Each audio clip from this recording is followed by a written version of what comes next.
నమస్తే. Shaft academy of media arts చలనచిత్ర రచనలో శిక్షణా కార్యక్రమానికి స్వాగతం. నేను డాక్టర్ చిలకమర్రి నటరాజ్. ఈ ఫిలిం రైటింగ్ కోర్సులో మనము ఒక్కొక్క మాడ్యూల్లో ఒక్కొక్క సబ్జెక్ట్ గురించి డిస్కస్ చేస్తూ వస్తున్నాం. Stages of film writing, stages of film మేకింగ్తో స్టార్ట్ చేసి స్టేజెస్ ఆఫ్ ఫిలిం రైటింగ్లో అసలు ప్రిమైజ్ అంటే ఏంటి, కాన్సెప్ట్, థీము, బ్యాక్గ్రౌండ్, క్యారెక్టర్ ఇట్లా డిస్కస్ చేసుకుంటూ వస్తున్నాం. Pre elements of the story, elements of the story, post elements of the story, ఈ మూడు రకాల ఎలిమెంట్స్ని మనం డిస్కస్ చేసుకుంటూ వస్తున్నాం. పోస్ట్ ఎలిమెంట్స్ ఆఫ్ ది స్టోరీలో కథని కథనంగా మలుచుకునే ప్రాసెస్, అంటే ఒక స్క్రీన్ ప్లే, ఒక ప్లాట్ కన్స్ట్రక్షను, పారాడైము, ఇవన్నీ డిస్కస్ చేసుకొని ఒక మామూలు కథని దృశ్యమాధ్యమంగా కథగా మలుచుకునే ప్రాసెస్లోకి మనం వెళ్తున్నాము. వెళ్ళే ప్రాసెస్లో ఒక్కొక్క మాడ్యూల్లో స్క్రీన్ ప్లే గురించి డిస్కస్ చేసుకున్నాం, ఒక మాడ్యూల్లో ప్లాట్ గురించి డిస్కస్ చేసుకున్నాం, కన్స్ట్రక్షన్ ఆఫ్ ప్లాట్ గురించి డిస్కస్ చేసుకున్నాం, పారాడైమ్స్ గురించి డిస్కస్ చేసుకున్నాం. ఆ పారాడైమ్లో 3 యాక్ట్ స్ట్రక్చర్, 5 యాక్ట్ స్ట్రక్చర్ ఇట్లా ఏమేమి ఉంటాయో డిస్కస్ చేసుకున్నాం. ఆ ప్రాసెస్లోనే pillars of the screenplay, commercial elements of the screenplay, రెండు ఏదైనా ఒకటే, వాటి గురించి డిస్కస్ చేసుకుంటూ last but not the least ఒక 8th పిల్లర్ మనం ఒక్కొక్క పిల్లర్ గురించి డిస్కస్ చేసుకుంటున్నాం. ఓపెనింగ్ ఆఫ్ ది ఫిల్ము, తర్వాత ఇంట్రడక్షను, తర్వాత turning point, interval బ్యాంగు, crisis, climax, ఇట్లా అన్నీ మాట్లాడుకుంటూ ఇప్పుడు we have come to the end point. ముగింపు గురించి కూడా ఒక దాంట్లో మాట్లాడేసుకున్నాం. ఇప్పుడు సందేశం అంటే, సందేశం ఏంటి, దానివల్ల ఏంటి, కమర్షియల్గా దానికి ఏంటి బెనిఫిట్ అని చాలామంది ఆలోచిస్తారు. బట్ ఒక సినిమా ప్రేక్షకుడికి మనం ఏం చెప్పదలుచుకున్నాము అనే క్లారిటీ లేకపోతే సినిమా కమర్షియల్గా ఆడదు. మీరు చాలా సినిమాలు చూడండి, ఏం చెప్పదలుచుకున్నాడు రా వీడు, రైటర్ డైరెక్టర్ ఏం చెప్పదలుచుకున్నారు అన్న ఒక చిన్న కన్ఫ్యూజన్ ప్రేక్షకుడికి వచ్చిందంటే సినిమా నిలబడదు. ఉదాహరణకి ఇప్పుడు ఈ మధ్యకాలంలో మనం చూసిన హిట్ సినిమాలన్నీ మీరు చెక్ చేసుకోండి, పోయిన సినిమాలు కూడా ఒకటి రెండు చెక్ చేసుకోండి. ఇప్పుడు బాహుబలి ఉంది, బాహుబలి ఏం చెప్పదలుచుకున్నాడు, దురాశ దుఃఖములకు చేటు, పక్కవాడి సొమ్ము కోసం ఆశిస్తే, పక్కవాడిని మోసం చేయడానికి ప్రయత్నం చేస్తే, పక్కవాడిని తొక్కేయడానికి ప్రయత్నం చేస్తే అది మనకే చేటు, మనమే ఆ చివరిలో దాంట్లో పడిపోతాము, మనం తవ్వుకున్న గొత్తులో మనమే పడిపోయే అవకాశాలు ఉంటాయి. సత్యం ఎప్పటికైనా విజయం సాధిస్తుంది, మంచి ఎప్పటికైనా విజయం సాధిస్తుంది. ఇది బాహుబలి సినిమా చూసి తెలిసేది. RRR, ఒక మంచి ఆశయంతో వెళ్ళేవాడికి ఎప్పుడైనా దైవం కూడా తోడుంటుంది. ఒక రాజు, ఒక భీమ్, ఇద్దరు ఒక మంచి ఆశయంతో వెళ్ళారు. ఒకళ్ళకొకళ్ళు తోడు అవుతారని ఎక్స్పెక్ట్ చేయాలా, అన్ఎక్స్పెక్టెడ్గా కలిశారు. ఎవరో ఒక పిల్లాన్ని రక్షించే ప్రాసెస్లో కలిశారు, అక్కడ పిల్లాన్ని రక్షించారు, ఆ తర్వాత ఫ్రెండ్స్ అయ్యారు. ఫ్రెండ్స్ అయ్యి ఒకళ్ళ ఆశయానికి ఇంకొకళ్ళు తోడుగా నిలబడ్డారు. యాక్చువల్గా రాజు తన ఆశయం కోసమే అనుకున్నాడు, భీమ్ తన ఆశయం కోసమే అనుకున్నాడు. ఒక దశకెళ్ళేసరికి ఇద్దరికి రెండు ఆశయాలు కూడా ఒకటే, ఒక మార్గాన్నే సూచిస్తున్నాయి. ఇప్పుడు రాజుకి ఏమర్థమైంది, తను ఆయుధాల కోసం ప్రయత్నం చేస్తున్నాడు, ఆయుధాలు తీసుకెళ్ళి తన మనుషుల చేతిలో పెడితే వాళ్ళు బ్రిటిష్ వాళ్ళ మీద పోరాడతారు, ఇది రాజాశయం. అయితే ఆయుధం అక్కర్లేదురా, ఒక మనిషి తన విల్ పవర్ తోటి, తన మోటివేటింగ్ ఫోర్స్ తోటి మామూలు జనాల్ని కూడా ఆయుధాలుగా మలచగలడు అనే విషయాన్ని భీమ్ ద్వారా నేర్చుకున్నాడు. భీమ్ ఏం నేర్చుకున్నాడు, ఒక పోరాడే ప్రాసెస్లో ఎలాంటి పద్ధతిలో వెళ్ళినా విజయం సాధించడం కోసం అన్నిటినీ భరించి చివరికి విజయం సాధించడానికి ఎట్లా అయినా కష్టపడాలి అని రాజు ద్వారా తెలుసుకున్నాడు. ఈ విషయం మనకు అర్థమైతే సినిమా నచ్చుతుంది. అర్థం కాలేదనుకోండి, ఏం చెప్పాడు రా, వాడెందుకు వచ్చాడు, వీడెందుకు వచ్చాడు, మనకి అందుకే ఫస్ట్ నుంచి మాట్లాడుకుంటాం మనం. Goal of the film, internal goal of the character, external goal of the character. ఆ క్యారెక్టర్ని ఒక రచయితగా నేను ఎందుకు క్రియేట్ చేస్తున్నానో మనకు తెలియాలి. ఆ కథలో ఏం చేస్తుంది, మనం ఏం చెయ్యాలని దాన్ని క్రియేట్ చేశాము. దీని గురించి కూడా మనం పాత్రల లక్షణాల గురించి వాటి గురించి మాట్లాడుకున్నప్పుడు పాత్ర లక్ష్యము, లక్ష్యంలో మార్పు, వీటి గురించి డిస్కస్ చేసుకున్నాం. పాత్ర లక్ష్యంలో మార్పే రచయిత లక్ష్యం వైపు దారి తీస్తుంది. ఇప్పుడు ఉదాహరణకి మనం మాట్లాడుకున్నాం, రామాయణంలో రాముడి గోల్ తండ్రి మాట నిలబెట్టి అయోధ్యను పరిపాలించడం, తండ్రి ఏది చెప్తే అది చెయ్యడం. పట్టాభిషేకం చేసుకోరే పొద్దున అన్నాడు, అలాగే నాన్నగారు అన్నాడు. నెక్స్ట్ పొద్దున్న లేచేసరికి కైకేయి ఆజ్ఞ 14 ఏళ్ళు అరణ్యవాసానికి వెళ్ళాలి. బట్ నాకు పొద్దున్నే పట్టాభిషేకం చేస్తున్నారు, తూచ్ తప్పు నేను ఒప్పుకోను అనలా రాముడు. ఆజ్ఞ బయలుదేరాడు. ఆ సిచ్యుయేషన్లో దశరథుడు, ఒరే నువ్వు నా మీద యుద్ధం చేసి నన్ను ఓడించి ఈ రాజ్యాన్ని ఆక్రమించుకో ఆయన కూడా చెప్పాడు. నా మాట నిలబెట్టకరా, నా మాట వినకరా అన్నాడు. మీరు మాట తప్పడం అంటే, కైకేయికి వరాలు ఇచ్చారు కదా, ఆ వరాల్ని కాదని రాముడు తోటి దశరథుడు చెప్పినా అది నేను నా ఆజ్ఞని ధిక్కరించినట్టే. మీరు ఓడిపోతే నేను ఓడిపోయినట్టే. బయలుదేరాడు. ఇది రచయిత లక్ష్యం, రావణాసురుని వధ. వెళ్ళాడు. 14 ఏళ్ళు 12 ఏళ్ళు అయిపోయింది. 13వ ఏడు స్టార్ట్ అయింది. 13వ ఏట్లో శూర్పణఖ వచ్చింది. రచయిత లక్ష్యం రాముడు అడవిలో నుంచి మళ్ళీ తిరిగి వచ్చి రాజ్యాన్ని పరిపాలించడం కాదు కదా, రావణ వధ. అందుకని శూర్పణఖ క్యారెక్టర్ వచ్చింది.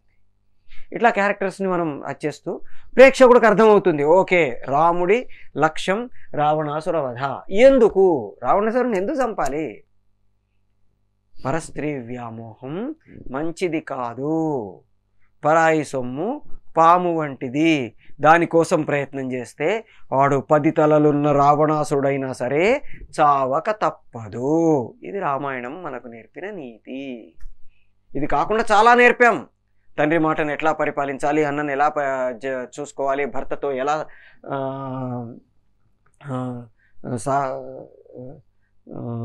సహచర్యం గడపాలి, చిన్న కోరిక కూడా ఎంత భయంకరమైన ముప్పుకు దారి తీస్తుంది. ఇట్లా చాలా చిన్న చిన్న ఎలిమెంట్స్ చాలా చెప్పాం.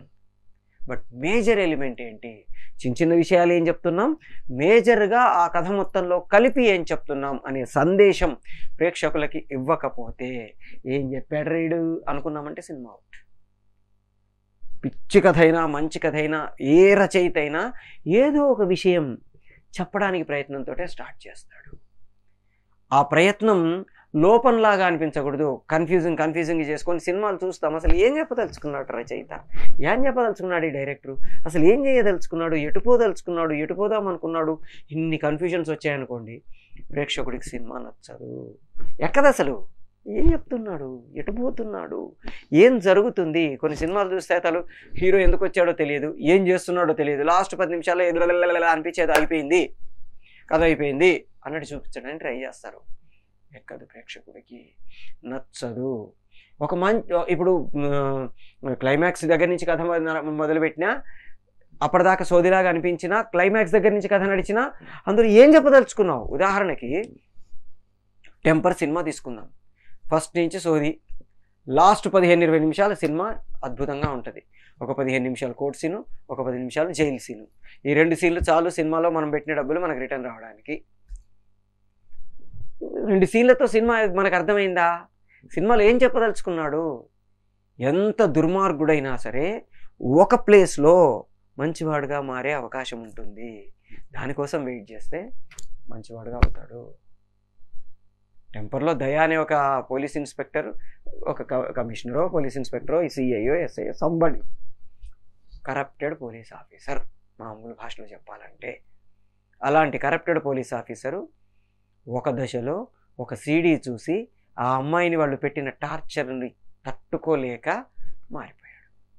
వాళ్ళకి ఖచ్చితంగా శిక్ష పడేలా చెయ్యాలి, తన వల్ల వాళ్ళు బయటికి వెళ్ళిపోయారు అన్న ఒక గిల్టీనెస్ తోటి వాళ్ళకి శిక్ష పడేందుకు ప్రయత్నం చేశాడు. నిజానికి టెంపర్, పటాస్ 2 సేమ్ సినిమాలు, సేమ్ పాయింట్. ఒక కరప్టెడ్ పోలీస్ ఆఫీసర్ ఒక రేప్ చేసి చంపేసిన ఒక అమ్మాయి కేసుని తెలుసుకొని ఆ అమ్మాయికి ఫేవర్గా మారి వాళ్ళని జైల్లో పెట్టించడం పటాస్.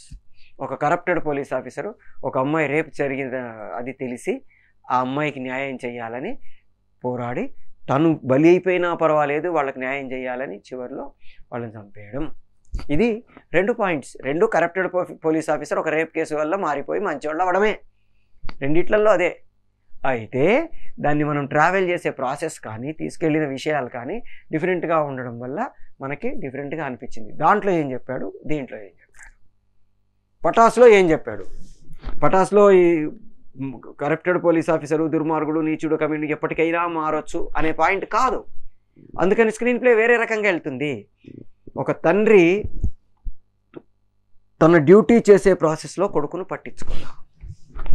పట్టించుకోకపోయేసరికి కొడుకు ఆ తండ్రి మీద ద్వేషం ఏర్పరచుకొని తను పోలీస్ డిపార్ట్మెంట్లో చేరి తండ్రి ఉన్న ప్లేస్కే తనని అక్కడికి పోస్టింగ్ వేయించుకొని తండ్రి ఎదురుగానే లంచాలు అవన్నీ తీసుకుంటూ తండ్రికి ఒక కంటగింపుగా మారాలి అనుకుంటాడు.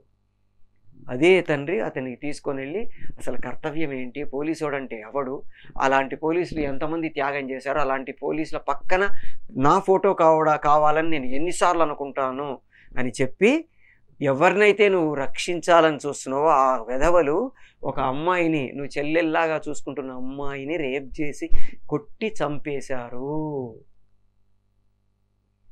తండ్రి మంచితనం తెలిసింది, తను చేసిన తప్పు తెలిసింది, ఒక అమాయకురాలికి జరిగిన అన్యాయం తెలిసింది. కరప్టెడ్ పోలీస్ ఆఫీసర్గా అప్పటిదాకా ఉన్న ఆ వ్యక్తి మారిపోయాడు. వాళ్ళని అరెస్ట్ చేసి లోపలికి వేసి చేయడానికి సెకండ్ హాఫ్ అంతా నడుస్తుంది. ఇక్కడ దీనికి వచ్చేసరికి ఏమైంది, ఒక కరప్టెడ్ పోలీస్ ఆఫీసరే, ఎదవే, రకరకాల తప్పులు చేశాడు, వాళ్ళకు దగ్గర లంచాలు తీసుకున్నాడు. అక్కడ ఒక మోటివ్ ఉంది కనీసం. ఎక్కడ పటాస్లో, టెంపర్లో ఆ మోటివ్ కూడా లేదు. ఇడొక ఎదవా, ఎందుకు ఎదవా, నా ఇష్టం, నేను ఇలాగే ఉంటా, ఇట్లా తీసుకొని వెళ్ళి ఒక దశకి వెళ్ళేసరికి మారిపోయాడు. ఆ అమ్మాయికి జరిగిన అన్యాయం తెలిసి, ఆ చూసి ఎంత హింసించి ఆ అమ్మాయిని చంపేశారో తెలిసి తట్టుకోలేకపోయాడు, మారిపోయాడు. తన ప్రాణాలకు తెగించి తన ప్రాణాలు అర్పించైనా సరే వాళ్ళకి శిక్ష పడేటట్టు చేయాలనుకున్నాడు. ఇది రెండు కథల్లో చెప్పదలుచుకున్న పాయింట్స్. వీటిని మనం సందేశం అంటాము. అంటే మన సినిమా ద్వారా ప్రేక్షకులకి పాఠాలు చెప్పినట్టు చెప్పకుండా ఏదో ఒక విషయాన్ని మనం అందజేయడానికి ప్రయత్నం చేస్తాము. ప్రేక్షకుడు థియేటర్లో నుంచి బయటికి వెళ్ళేటప్పుడు ఖచ్చితంగా ఎలాంటి సినిమా అయినా సరే ఒక్కసారైనా సరే అనుకుంటాడు, ఏం చెప్పదలుచుకున్నాడు ఈ రచయిత, ఏం చెప్పదలుచుకున్నాడు ఈ దర్శకుడు అని ఒకసారి ఆలోచిస్తాడు. ఆ ఆలోచనకి కనీసం ఇది అని ఒక చిన్న మినిమం భావన రాలేదనుకోండి, ప్రేక్షకుడు కనెక్ట్ కాడు కథతోటి. స్టార్టింగ్ నుంచి ఎండింగ్ దాకా మనం ఏం చెప్పదలుచుకున్నామో తీసుకొని వెళ్ళే ప్రాసెస్లోనే చెప్పుకుంటూ వెళ్ళిపోయాం అనుకోండి, ఓకే. ఇప్పుడు రవితేజ గారిది టచ్ చేసి చూడు సినిమా ఉంది. ఓపెనింగ్ ఫ్యామిలీ, తన ఫ్యామిలీ తప్ప ఇంకేం అక్కర్లేదు అనుకొని నడుస్తున్న ఒక క్యారెక్టర్, అతని వాటిని అన్నిటిని ఎవడో ఎత్తుకుపోతుంటే అయినా సరే మౌనంగా వెళ్ళి పోలీస్ స్టేషన్లో రిపోర్ట్ ఇస్తుంటాడు. అట్లాంటి వ్యక్తి ఒక పోలీస్ టోపీ పెట్టేసరికి మారిపోయాడు, ఫోర్స్ఫుల్గా అయిపోయాడు. ఏందిరా ఇది అనుకున్నాం మనం. అక్కడి నుంచి ఒక మర్డర్ జరిగింది. ఆ మర్డర్ చేసిన వ్యక్తిని తన చెల్లెలు చూసింది. ఆ అమ్మాయిని ఫ్యామిలీ రక్షణ అన్న ఒక ఇది మిస్ కాకుండా ఫ్యామిలీతో జాగ్రత్తగా గడపాలి, ఫ్యామిలీతో వాళ్ళని ఏం కాకుండా చూసుకోవాలి అన్న ఒక ఇది పెట్టుకొని ఆ అమ్మాయిని జాగ్రత్తగా బురకా వేసి తీసుకెళ్ళడం, బొమ్మ వేయించడం, ఇవన్నీ చేసే ప్రాసెస్లో ఆ అమ్మాయి ఎవరినైతే గుర్తుపట్టినా అని చెప్పిందో వాడు చచ్చిపోయి 10 ఏళ్ళు అయింది అన్నారు. 10 ఏళ్ళు 5 ఏళ్ళు అయిందన్నారు.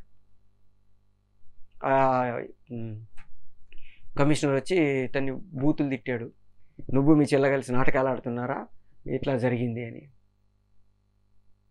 ఆ అమ్మాయి లేదన్నయ్య, నేను చూసింది అతన్నే అంది.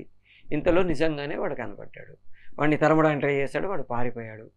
పారిపోతే వెళ్ళి తను ఎప్పుడైతే ఇప్పుడు మనకి రీఓపెన్ చేస్తాము, ఫ్లాష్ బ్యాక్లో చెప్తాము, ఒక police officer, sincere police officer తన ఫ్యామిలీని లైఫ్ని పట్టించుకోకుండా ఉద్యోగం ఉద్యోగం ఉద్యోగం అని ఒకరిని చంపే ప్రాసెస్లో తన ఫ్యామిలీలో తను కాబోయే భార్యను కోల్పోతాడు.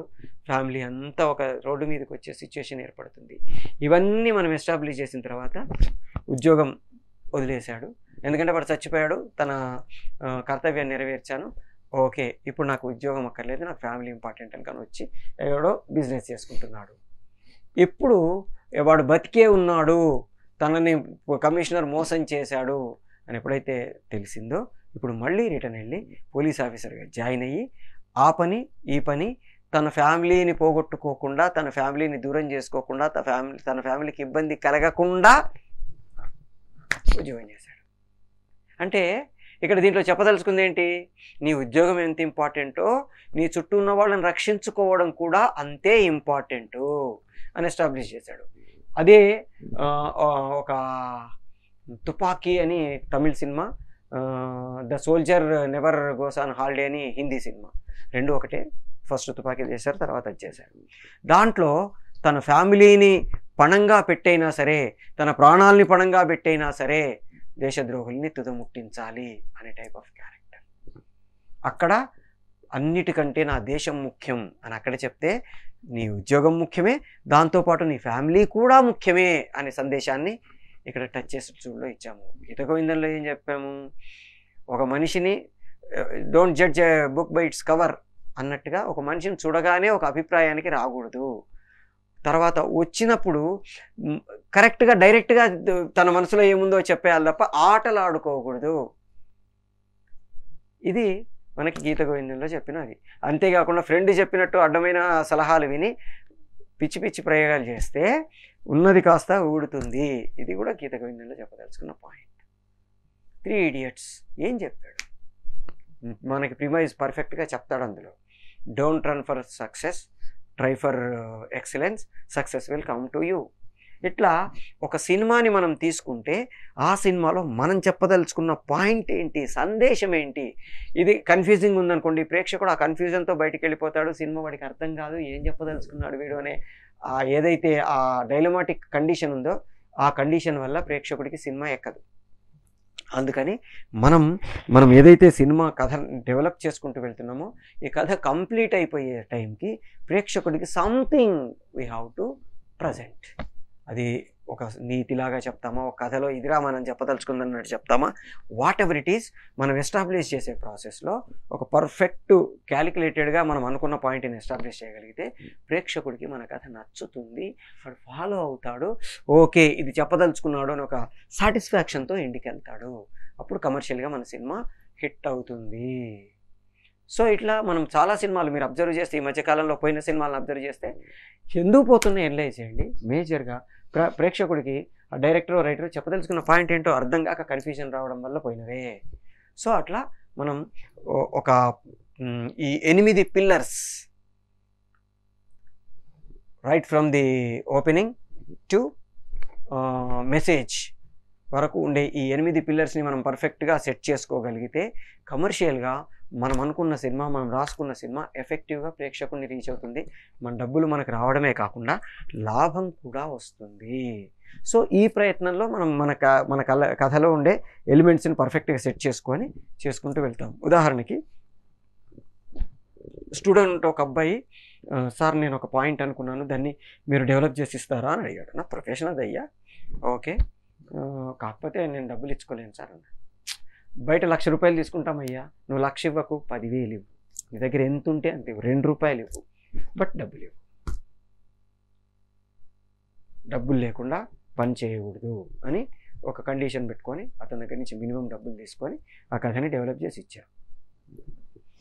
ఓపెనింగ్ ఎలా ఉండాలి చెప్పాం, ఒక ఇంట్రడక్షన్ ఇచ్చాం. భలే వచ్చింది సార్, ఇది నేను తారక్ కానీ ప్రభాస్కి కానీ ఇట్లాంటి వాళ్ళకి చెప్పొచ్చా అని అడిగాడు. చెప్పకూడదయ్యా. అదేంటి సార్ బాగుంది కదా ఇంట్రడక్షన్ అన్నాడు. బాగుండడం వేరు, బాగా ఉండడం వేరు.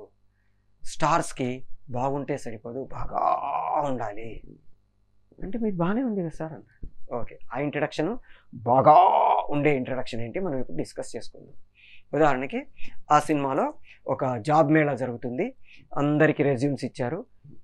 ఒక 10 కంపెనీల సీఈఓలు ఒక పర్టికులర్ రెజ్యూమ్ చూసారే, వీడెవడో పట్టుకుంటారో అద్భుతంగా ఉంది రెజ్యూమ్, వీడిని ఎట్లాగైనా మనం మన ఆన్ బోర్డు తీసుకోవాలి అని వాళ్ళ అటెండర్స్కి చెప్తే ఈ 10 మంది అటెండర్స్ ఫలానా వాడిని వెతుక్కుంటూ బయలుదేరారు. అలా వెళ్తూ అడుగుతూ ఒక చోటికి రీచ్ అయ్యారు. అక్కడ ఒకతను అటు తిరిగి ఉన్నాడు. అతన్ని పిలిచి ఇతను అంటే నేను కాదు ఫలానా చోటు ఉన్నాడు అన్నాడు. అక్కడ వాడు కనబడ్డాడు. మా బాస్ మిమ్మల్ని రమ్మంటున్నారు అని 10 మంది చెప్పారు. వాళ్ళకి నేను నచ్చడం కాదు, నాకు వాళ్ళు నచ్చాలి. ఈ డైలాగు యాక్చువల్గా మేము ఒక 15 ఏళ్ల క్రితం రాసుకున్న డైలాగు, 15 ఏంటి 25 ఏళ్ల క్రితం రాసుకున్న డైలాగు. ఇది మీకు ఆల్రెడీ ఉదయ్ కిరణ్ గారి కలుసుకోవాలని సినిమాలో వాడేశారు. రవికి వాళ్ళు నచ్చడం కాదు, రవి వాళ్ళకి నచ్చడం కాదు, రవికి వాళ్ళు నచ్చాలని చిన్న మార్పులతో రాసేసుకున్నారు. సేమ్ డైలాగ్, నాకు వాళ్ళు నచ్చడం కాదు, వాళ్ళకి నేను నచ్చడం కాదు, నాకు వాళ్ళు నచ్చాలి అని అంటాడు. ఇది ఇంట్రడక్షన్ ఆఫ్ ది క్యారెక్టర్. బాగుంది కదా సార్, సూపర్ ఉంది కదా, సరిపోదయ్యా. స్టార్స్ కోసం ఇంకా కొంచెం మారాలి. ఎట్లా చేస్తే బాగుంటుంది సార్ స్టార్కి అయితే? ఇప్పుడు సేమ్ ఓపెనింగ్ అంతే. ఈ 10 కంపెనీల సీఈఓలు వాడిని వెతుక్కుంటూ బయలు పంపించారు. ఈ 10 మంది అటెండర్లు వాళ్ళని వెతుక్కుంటూ వచ్చారు. సేమ్ ఫ్రెండ్ దగ్గర దాకా వచ్చిన తర్వాత కూడా ఏడి అని అడిగేంత వరకు నో ప్రాబ్లం. ఇక్కడి నుంచి మారిపోయింది. ఇలా చూపించేసరికి ఒక తలుపు బద్దలైపోయింది, ఇటుకలు అవన్నీ కింద పడిపోయాయి. ఆ ఇటుకల్లో నుంచి ఒక ఇద్దరు వచ్చి టపాల్మని బయటపడ్డారు. ఆ దుమ్ము వాటి మధ్యలో నుంచి టడాన్ టడాన్ టడాన్ అని హీరో బయటకు వచ్చాడు. బయటకు వచ్చి వాళ్ళని లేపి 2 పీకే, ఏరా జాబ్ పేరు చెప్పి అమ్మాయిని ట్రాప్ చేద్దాం అనుకుంటున్నారా, చంపేస్తా వెదవలారా అని వార్నింగ్ ఇచ్చిపోయాడు. ఎందుకు ఇది అవసరమా అంటే ఆ రేంజ్ ఇంట్రడక్షన్ ఉంటే తప్ప స్టార్స్కి ఎక్కదు. రైట్? అట్లాగే ప్రతిదీ ఇన్సిడెంట్ దగ్గర నుంచి టర్నింగ్ ఇన్సిడెంట్ కావచ్చు, ఇంటర్వెల్ బ్యాంక్ కావచ్చు. చప్పగా ఉండే ఇంటర్వెల్ బ్యాంక్తో సినిమా ఆడదు. ఎఫెక్టివ్గా ఉండే ఇంటర్వెల్ బ్యాంక్ కావాలి, క్రైసిస్ బాగుండాలి, క్లైమాక్స్ బాగుండాలి. ఒక రేంజ్ ఆర్టిస్ట్కు క్లైమాక్స్ ఎలా ఉండాలి, కొత్తోడికి క్లైమాక్స్ ఎలా ఉండాలి. ఇట్లా మనకి అన్ని ఎలిమెంట్స్ కమర్షియల్గా బాగుండాలంటే, సక్సెస్ఫుల్గా రన్ కావాలంటే మనం కొంచెం జాగ్రత్తలు తీసుకొని ఈ పిల్లర్స్ని మనం పర్ఫెక్ట్గా సెట్ చేసుకోగలిగితే ఆ బిల్డింగ్ 10 అంతస్తులు, 20 అంతస్తులు, 30 అంతస్తులు ఎంత కట్టినా దాని మీద ఎఫెక్టివ్గా నిలబడుతుంది. ఇట్లా మనం రాసుకోవడానికి ట్రై చేస్తాం. రైట్? ఇంకో మాడ్యూల్లో ఇంకొక కొంచెం సబ్జెక్టులను డిస్కస్ చేసుకోవడానికి ట్రై చేద్దాం. మనకి shaft academy of media arts రకరకాల సబ్జెక్ట్స్ని మనకి ఆఫర్ చేస్తుంది, రకరకాల కోర్సెస్ని ఆఫర్ చేస్తుంది. పొట్టి శ్రీరాములు తెలుగు యూనివర్సిటీ అఫిలియేషన్ తోటి మిడిల్ క్లాస్ వాళ్ళు కూడా ఎఫోర్డ్ చేయగలిగిన అతి తక్కువ డబ్బులతో మనకి కోర్సెస్ రన్ చేస్తుంది. మనకి ఫిలిం ఇండస్ట్రీకి సంబంధించిన 3 major wings, fine arts, film making and animation, ఈ 3 వింగ్స్కి సంబంధించి డిఫరెంట్ కోర్సెస్ని అది కూడా అతి తక్కువ ఫీజులతో, మనం అఫోర్డ్ చేయగలిగిన ఫీజులతో మనకి ఆఫర్ చేస్తుంది. అది కూడా authentic syllabus and authentic certification తోటి మనకు ఆఫర్ చేస్తుంది. మీరు ఎట్లాగైతే ఈ స్క్రిప్ట్ రైటింగ్ కోర్స్ నేర్చుకుంటున్నారో అట్లాగే మిగతా కోర్సెస్ కూడా నేర్చుకోవడానికి ట్రై చేయండి. నేర్చుకొని ఇండస్ట్రీలోకి వెళ్ళి మిమ్మల్ని మీరు ప్రూవ్ చేసుకోవడానికి ట్రై చేయండి. All the best.